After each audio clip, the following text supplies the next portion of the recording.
Have you ever noticed something unsettling? Some of the kindest people you know are also the most exhausted. They're the ones who always show up, always listen, always help, and always say yes. But if you look closely, really closely, you'll see it in their eyes, a quiet emptiness, a deep fatigue, and sometimes even a hidden rage. What if kindness isn't always a virtue? What if, under certain conditions, kindness becomes destructive? Today, we're going to talk about the dark side of kindness and how excessive goodness can give rise to something psychologists call the Lucifer Effect. Because sometimes, the path to darkness is not paved with hatred, but with being too good for too long. We like to believe that kindness is pure, simple, and innocent. But for many people, kindness isn't a choice, it's a survival mechanism. Psychological research shows that children who grow up in environments where love is conditional, where affection depends on obedience, emotional suppression, or caretaking, often learn a dangerous lesson: I am loved when I am easy. When a child sacrifices their needs, conflict decreases, adults feel relieved, and approval follows. Over time, the nervous system wires kindness to safety. This isn't morality, it's conditioning. By adulthood, this kindness becomes an identity, and that identity becomes a cage. Many chronically kind people wear a mask. They say, "It's fine," when it's not. "Don't worry about me," when they are drowning. "I can handle it," when they can't. Psychology tells us that long-term emotional masking leads to emotional suppression, identity diffusion, and chronic stress.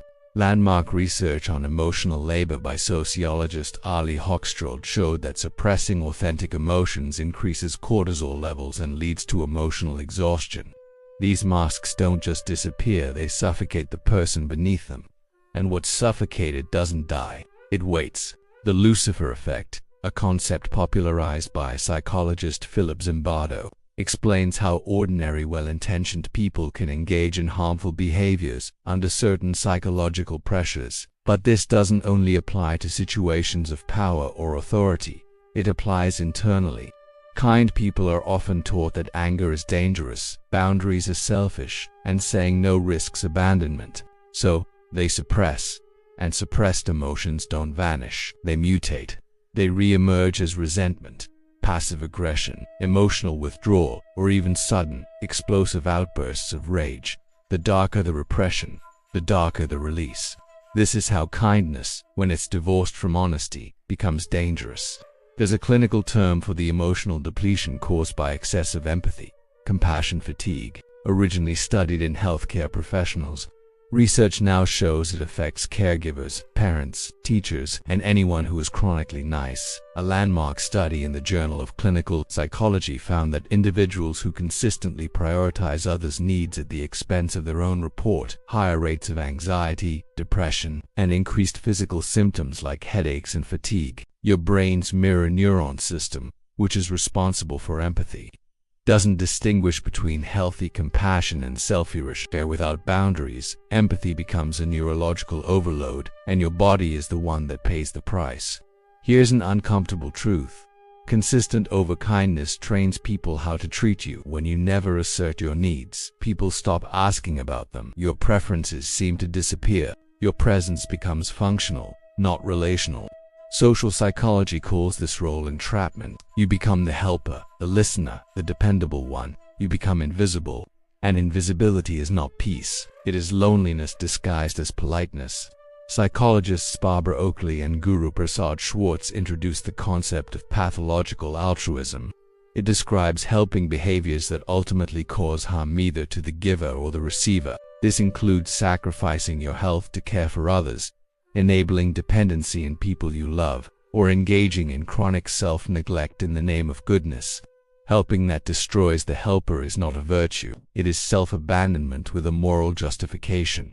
Society often rewards this compliance. You hear things like, "She's so nice, never causes any problems," or "He's such a good guy, he always helps." Hidden inside these compliments is a dangerous message: good people don't take up space. But authentic goodness is not about silence, it's about presence. True kindness does not erase the self, it includes it. This is where boundaries come in. Boundaries are not walls meant to push people away. They are clarity. They are the honest communication of your capacity and needs. Psychological research consistently shows that individuals with healthy boundaries experience greater relationship satisfaction, lower rates of burnout, and higher self-esteem. When you say yes without resentment, your generosity is real. When you say no without guilt, your honesty is respected. Boundaries are what protect kindness from rotting into resentment. So what happens when your own needs are ignored for long enough? They turn into symptoms: unexplained anger, emotional numbness, self-sabotaging behaviors, sudden identity crises. This isn't you becoming bad. This is your unmet self, your neglected core, demanding to be recognized. The monster that seems to live inside kind people is not anger itself. It is neglected truth. Neuroscience confirms something ancient wisdom has always known.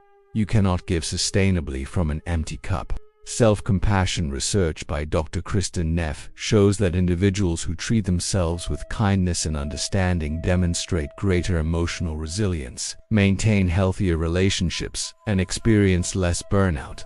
Kindness that begins with the self flows outward naturally and authentically. Kindness that excludes the self eventually collapses under its own weight. So the next time someone tells you, "You're such a kind person," I want you to pause. Ask yourself, is this kindness coming from fear or from freedom, from depletion or from abundance? Is it a mask I'm wearing, or is it coming from my truth? Because the darkest thing inside kind people isn't their anger. It's not their boundaries. It's not the word no. The darkest thing is self. And once you stop abandoning yourself, your kindness doesn't disappear. It becomes stronger, sharper, and finally, free. And that is the kind of kindness the world actually needs. Thanks for watching. If this resonated with you, consider subscribing for more content that explores the psychology of a well-lived life. Stay kind to others and to yourself.